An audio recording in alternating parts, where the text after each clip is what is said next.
T'as toujours rêvé d'avoir des bonnes notes en philo mais tu sais pas comment t'y prendre, ou alors tu viens d'arriver en terminale et t'as commencé à paniquer après ton premier cours de philo. Je t'avoue, l'année dernière j'étais dans le même cas. Je suis arrivée, j'ai vu ça, j'ai fait oh là là c'est quoi cette matière, je vais galérer. Bon, j'ai fini par avoir 17 au bac de philo et j'ai eu des super notes toute l'année. 17 c'était ma moins bonne note de l'année en gros. Donc je vais t'expliquer comment j'ai fait pour avoir des bonnes notes en philosophie et surtout je vais t'expliquer comment tu peux faire pour t'intéresser à cette matière et pour que ça ne soit pas un calvaire pour toi. 5, 6, 7, 8.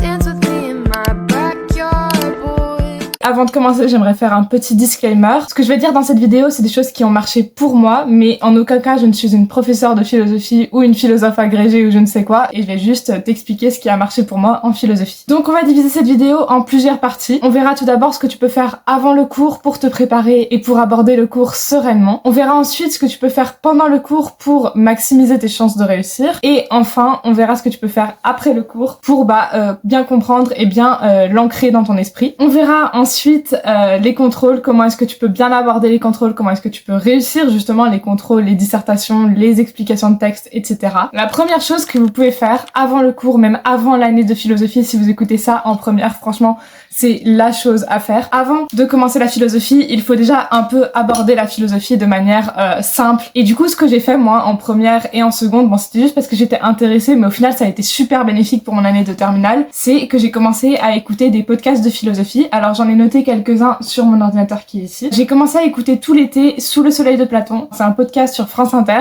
fait par Charles Pépin et en gros à chaque fois il invite une personne. Donc par exemple là il y avait Antoine Dupont où il y avait un prix Nobel de physique, donc des trucs super variés et ils discutent d'une question philosophique ensemble. Mais du coup étant donné que les personnes qu'il invite ne sont pas philosophes, c'est super abordable pour tout le monde.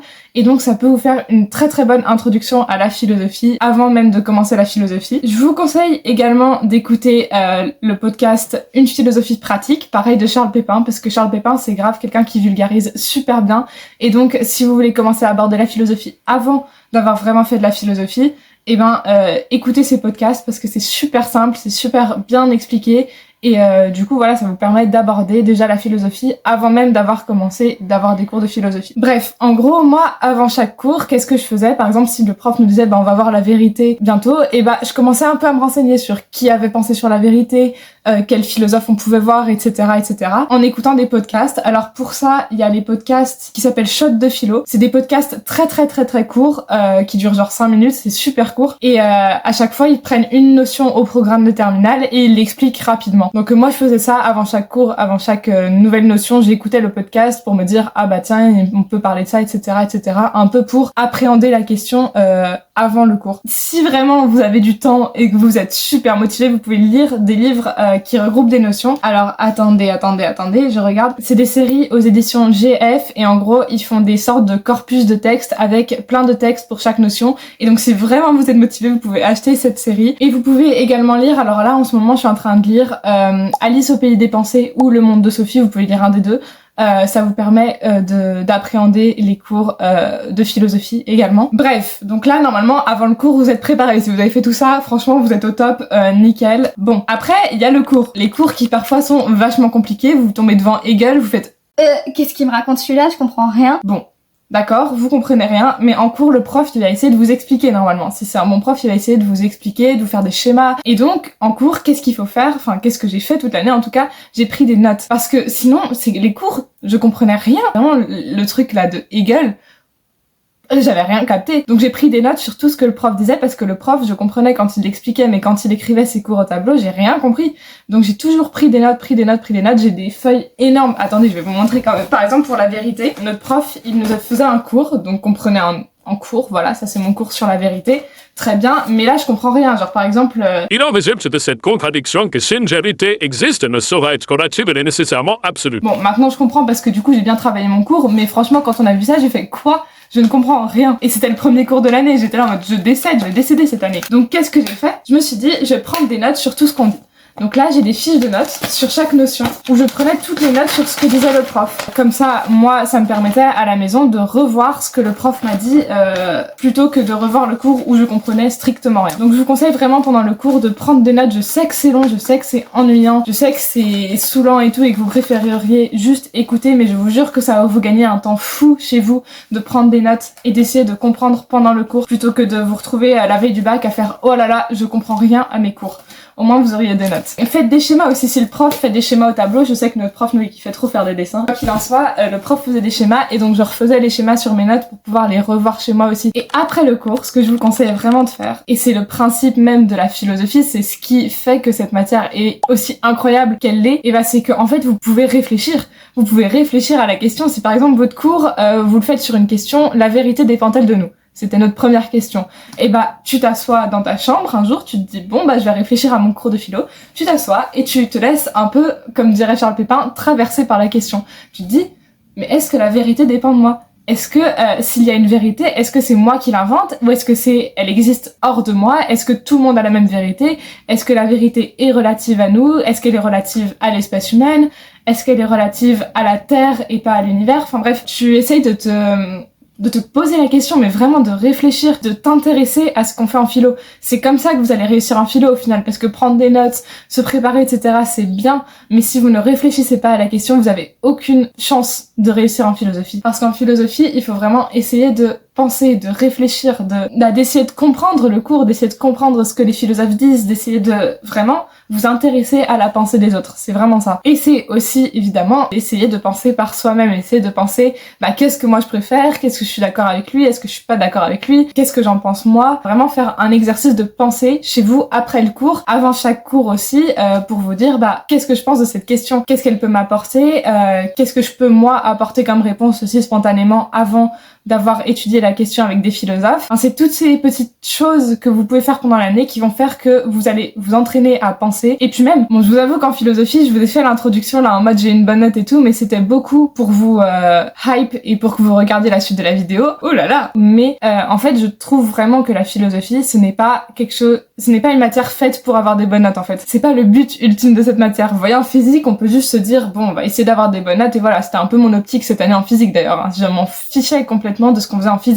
Juste, je voulais avoir des bonnes notes et puis j'avais des bonnes notes, c'est tout. Alors qu'en philosophie, c'était pas du tout mon point de vue sur cette matière. J'essayais vraiment juste de réfléchir, de vraiment me poser les questions, de vraiment m'intéresser à la matière, de m'intéresser à ce qu'elle pouvait m'apporter parce que ça apporte beaucoup de choses la philosophie. Ça vous apporte une manière de penser nouvelle, ça vous apporte une ouverture d'esprit énorme, ça vous permet de réfléchir par vous-même, de commencer à exister au sens de sortir de soi. Je m'emporte, hein. Mais c'est vraiment ça la philosophie, c'est juste réfléchir par vous-même pour pouvoir vous permettre d'être une personne qui pense plus, qui voit la complexité de la vie, qui voit tout ce qu'il y a autour de nous et pas juste vivre en surface de la vie, mais vraiment vivre en profondeur de la vie. Je suis partie un petit peu loin, donc attendez, je fais une pause parce que faut que je me remette les esprits. Non, faut que je me remette. Je sais pas. Oui, donc je disais qu'après le cours, il faut essayer de réfléchir à la question et relire votre cours, essayer de comprendre le cours, etc. Essayez vraiment de le faire chez vous parce que ça peut vraiment vous gagner un temps fou avant le bac. Bon. Ça c'est bien, vous avez fait les cours, etc., etc. Je vous ai dit la philosophie c'est pas fait pour les notes, mais vous avez quand même des contrôles, vous avez quand même des dissertations, des explications de texte et surtout le bac à la fin. Donc comment vous pouvez faire pour vous préparer au contrôle, etc. La première chose que vous pouvez faire c'est déjà apprendre votre cours. Je suis désolée, mais si vous n'apprenez pas votre cours, pour une dissertation, vous ne pouvez pas avoir une bonne note. Si vous faites une dissertation et que vous mettez aucun philosophe dedans, c'est impossible que vous ayez une bonne note. Il faut au moins que vous citiez un philosophe par partie. Et si vous avez aucun philosophe dans toute votre dissertation, vous pourrez pas avoir de bonnes notes. Il faut que vous essayiez de reprendre le cours de votre prof, qui normalement vous aura donné des philosophes pour chaque partie d'une dissertation, pour chaque notion. Donc, il faut essayer d'apprendre le philosophe, qu'est-ce qu'il raconte, qu'est-ce qu'il dit, essayer d'en apprendre un peu plus sur lui aussi, qu'est-ce qu'il a fait dans sa vie, qu'est-ce qu'il a fait d'autre, qu'est-ce qui a influencé sa manière de penser. Essayez du coup de voir, d'apprendre ce que chaque philosophe dit sur chaque notion. Je sais que c'est pas la meilleure partie, mais ça vous permet d'avoir matière à penser pour le bac. Parce que sinon, vous êtes quasiment sûr de rester juste en surface de la question et de jamais aller en profondeur de la question parce que, c'est logique, vous n'êtes pas philosophe, vous n'avez pas eu 50 ans de philosophie derrière vous. Vous voyez, donc Hegel, forcément, il aura plus... peut-être pas forcément, mais Hegel aura beaucoup plus de chances d'avoir répondu à la question en profondeur que vous qui faites votre première année de philosophie, vous voyez. Il faut aussi, et ça je pense que c'est peut-être plus important encore que de maîtriser les philosophes, maîtriser la méthodologie. Il y a des méthodologies bien précises parce que la philosophie c'est quand même rigoureux, même si tout le monde dit non mais c'est pas une science, c'est quand même vachement rigoureux, et donc il faut que vous maîtrisiez les méthodologies. Dites-moi en commentaire si vous voulez que je vous fasse une vidéo sur la méthodologie de la dissertation et celle de l'explication de texte, donc comment réussir une disserte et comment réussir une explication de texte. Je peux vous le faire. Si le professeur vous a donné une fiche méthodologie, apprenez-la bien par cœur. Vraiment, c'est la base des bases de savoir faire une explication de texte ou de savoir faire une dissertation si vous voulez réussir votre bac. Et mon plus gros conseil pour les contrôles, que ce soit l'explication de texte ou la dissertation, c'est vraiment vous laisser traverser par le sujet. Par exemple, si c'est une dissertation, vous regardez le sujet et vous vous dites, en quoi ça me concerne ? En quoi est-ce que moi, ça m'intéresse de répondre à cette question? Par exemple, là, en philosophie, l'année où j'ai passé le bac, c'était notre avenir dépend-il de la technique. Au lieu de juste me dire, voilà, notre avenir dépend-il de la technique, je fais le truc, je suis restée pendant 10 minutes, comme ça, je me suis posée, j'ai regardé le ciel à côté de moi, parce que j'ai eu de la chance, j'étais à côté d'une fenêtre. Donc j'ai regardé le ciel à côté de moi et je me suis dit, est-ce que mon avenir dépend de la technique? En quoi est-ce que mon avenir peut dépendre de la technique, etc. Et j'ai eu plein de réponses qui me sont venues en 10 minutes. En 10 minutes, t'as le temps d'avoir plein d'idées. Mais je me suis forcée à aller rester ces 10 minutes comme ça, en me disant, en fait, si mon avenir dépend de la technique, qu'est-ce que ça implique? Ça implique que du coup, je vais être dépendante d'objets, je vais être dépendante de quelque chose qui n'est pas moi. Donc ça va entraver ma liberté, ça va entraver mon libre arbitre, etc., etc. Et je suis venue à trouver la problématique, l'enjeu, etc., etc. Et ça m'a permis d'avoir une bonne note. Mon prof de philo, il disait toujours « prenez du plaisir à penser ». Et je pense que c'est littéralement la définition de la philosophie. C'est de prendre du plaisir à penser. La définition même de la philosophie, c'est amour de la sagesse, qui veut dire donc, entre guillemets, prendre du plaisir à penser. Donc vraiment, abordez vos contrôles en mode je vais prendre du plaisir à penser. Si j'ai une mauvaise note, j'aurai une mauvaise note, c'est ok. Et si j'en ai une bonne, c'est très bien. Mais au moins j'aurais pris du plaisir à penser, j'aurais pris du plaisir à me poser la question. Et en fait, si vous prenez du plaisir à penser, ça va très très probablement se ressentir dans votre copie et vous allez très très probablement avoir une bonne note parce que le correcteur ressentira que vous avez pris du plaisir à penser, que vous avez pris du plaisir à répondre à la question, que vous aviez envie d'y répondre. Pas seulement que vous l'avez fait pour avoir une bonne note au bac. Et c'est vraiment de vous poser la question, d'aborder la question avec envie. Je suis encore partie un peu loin, comme toujours, mais bon, c'est pas grave, voilà. Donc ça, c'était tous mes conseils pour les contrôles, etc. Bon, maintenant, la dernière chose que je voulais vous dire, si vous êtes restés jusqu'à là, déjà, je vous remercie beaucoup, c'est très très gentil d'avoir regardé la vidéo en entier, je le prends très bien. Merci.